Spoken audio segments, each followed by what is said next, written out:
my name's Adam Halvorse. I'm Business Development Manager at Golden Gecko. So really simply my job is to obviously promote our services to prospects and clients, and ultimately get that next exciting client on board. Yeah, so Golden Gecko is the global leader of mobile solutions. But within Golden Gecko, we have a 360 approach to app development or mobile solutions. So that starts effectively from the very beginning in terms of strategy, obviously helping our clients to effectively kind of ideate, and really the sort of very early piece, then obviously to UX, design, etc. Then onto development, QA and testing, and then obviously onto launch, and then everything on beyond that. The core commercial offices are based in the US and the UK, but we also service markets as far as obviously Asia, Middle East, like I said, the US, all across Europe as well. Golden Gecko works with a huge range of different companies, so it could range from a one-man startup to effectively a multinational blue chip. We also work across a wide range of different verticals, so we're not really tied down into one particular area. So we work within retail, FMCG, finance, transport, really varied. Certainly in my world, the most recent app that we've launched is the Addison Lee app, which obviously has been a fantastic project for us to work on. So we've just literally this month launched their iOS and Android applications. We've worked very closely with their IT teams, obviously been very kind of integrated with the business as a whole to really get under the bonnet of what's important to them as a business and also what's important to their users. It's a little bit early, I guess, to tell the success of it, but so far the signs are very good. And yeah, really exciting project to be a part of, especially when you consider the revenue that's going to be generating for the business. Yeah, I mean, it can be hard or it can be easy, and I think obviously what Golden Gecko are here to do is to make that journey as easy as possible. But I think there are obviously some really important factors that you've got to take into account when you embark on a project or or effectively an app build. So first of all, very much from that kind of paper process, you've got to be kind of thinking effectively about the user. It sounds quite an obvious thing to say, but actually everything has to be user-centric. You've got to be thinking about your audience or your user base when you're approaching a project. It's all well and good to have a good idea, but if no one wants to use it, then who cares, frankly? We tend to look at the four kind of key areas that can make an app successful, or what will make an app work effectively. So number one, it's got to be useful, or it's got to be entertaining. It's got to be one of those two. Second of all, it's got to be interactive. People have got to be able to engage with it and enjoy it. Third of all, it's got to have incredible user experience. And then fourth of all, the performance has got to be really good. So it's got to work smoothly and it's got to work well.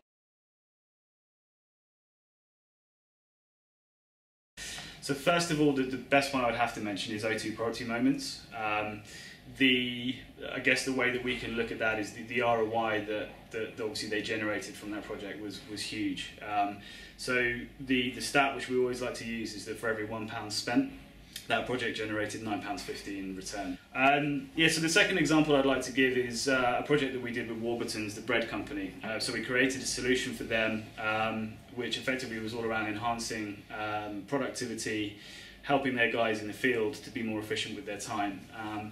Whether or not it's lucrative or the sort of actual revenue that it generated obviously is none, because it's not processing any transactions or anything like that. But it effectively saved their employees 1 day a week in terms of desk time. So it effectively meant that they had an extra day per week to do their job more efficiently, and obviously the cost savings as a result of that were huge.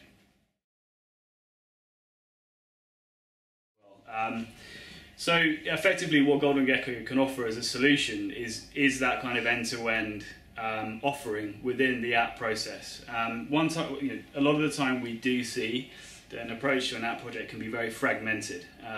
You could be using a different agency for design, you could be using some in-house developers, you could be using a separate company to do your QA and testing, for example, which is common. So what you really get with Golden Gecko when we effectively embark on a solution or a project is the resource, experience, ability to take our customer throughout the whole 360 journey.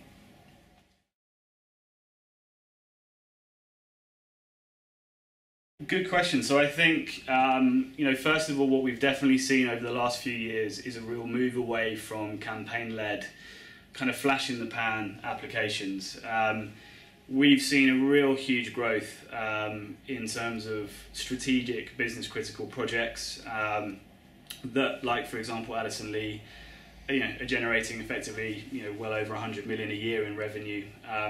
So I think what we'll see is a real increase in, moving away from less campaign-led, and that's not to say it still can't be marketing-focused. It still can't be, a relatively simple use case, but effectively it's still delivering something which you would class as business-critical and strategic. A big development within our kind of arena or ecosystem obviously is wearables as well.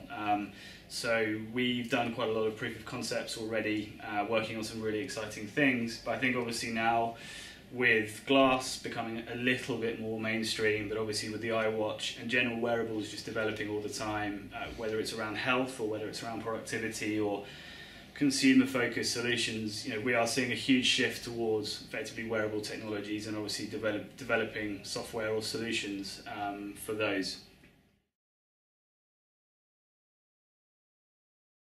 Test is absolutely, an essential key. I think just to elaborate on that a little bit more, like I said, it doesn't necessarily need to be lab conditions. It could be guerrilla testing. So for example, if you're creating a cocktail app like we did for Bacardi, you could go into a bar and obviously ask people to do some live testing and take some feedback. You could do it in the corridor of a university, or obviously you could take it a lot further and do it in lab conditions and do A/B testing and all of that kind of stuff. But I think for any budding app developer, we really do look at it as black and white, as apps that have been tested and that have really used testing data to refine a scope are the ones that work, and the ones that don't work.